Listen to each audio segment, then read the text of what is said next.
Lisoto kobete la lelo et salami bongo na Kinshasa et pesi pasi ya kosakana te yaya balobaka munoko ya mukolo bimisaka solo me elobaka makambu ya kitoko bana toyo kaka makambu oyo bapara bali koloba yaya affaire kabelo oyo ezali koluka makambu ya kosakana te eske ba kabelo oyo totaka na mutu ezalaka normal to anormal kabelo musoko mona yango cher makasi musoko mona yango moins cher ba on bateka yango cher ça se vérifie kasi même kabelo wana ba on bateka yango moins cher bazolaka yango wapi yoka histoire ya ndeko mwasi oyo kolelisa yo ba ndeko sana yebongo na ville province ya Kinshasa ndeko mwasi abande kosala commerce na ye ya mike kasi muninga na ye azalaki na commerce ya munene atekaka bakabelo amoni ke muninga na ye aroulaka carrosse ana bloc ebele asengi aide comment est-ce que muninga okoki kosalisa ngai te nakoma pe lokola yo likambu te na koede yo kota na mutuka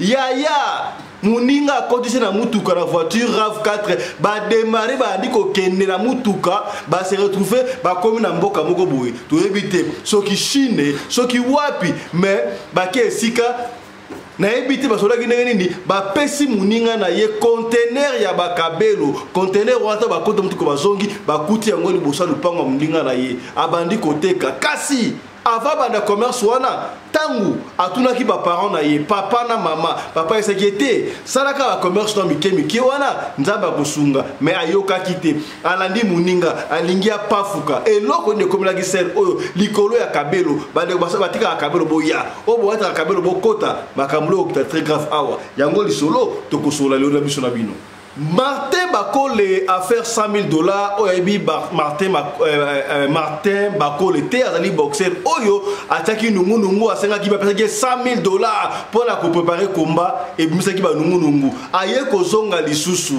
alobi asa en conflit na ministre des sports Kabulo mona Kabulo boyebi ki à l'époque tanga $100,000 batu ba sepeki na ngote sika boye na éviter soki akotaki recours tonanga nini ministre Kabulo mona Kabulo ayebisi aleka na fédération na ye avant ekoma pas ministre droiture ye asepeli na ngote abandi koloba loba kasi yoka ministre Kabulo mona Kabulo ndenge répondre Martin Bakole Martin Bakole ouais tout le monde qui y est en tout cas alobo bengisi de là où il était yom to bengiye au en Kinshasa où ya to kutana oza ba moyen pour na combat na yo ezoya au préparer yango mwana mboka afuti ba billet na ye na staff na ye a loger bango asali makambo nyonso azobenga sans succès azokoma excellence a répondre à yete mwana azolela na kombo na excellence Kabulo mwana Kabulo.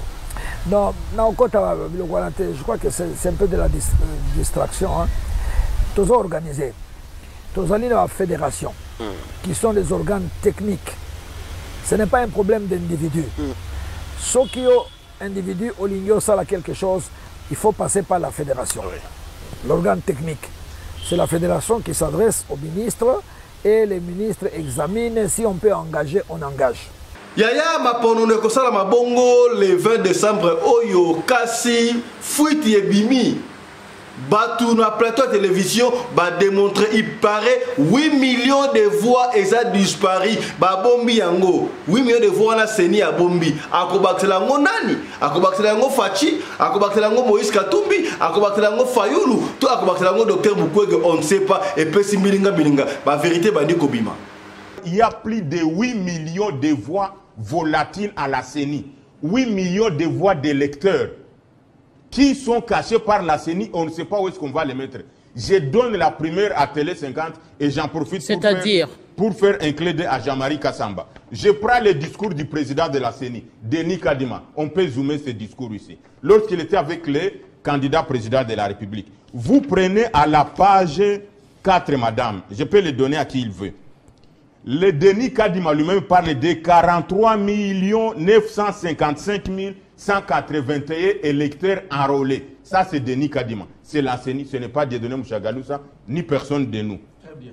43 955 181 enrôlés.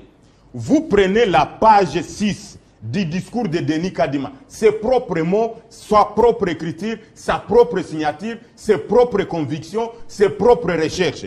Vous allez à la page 6, il vous parle de 75 000 bureaux de vote 478 qu'on a prévus. Notez, professeur, vous êtes un homme scientifique. 75 478 bureaux de vote.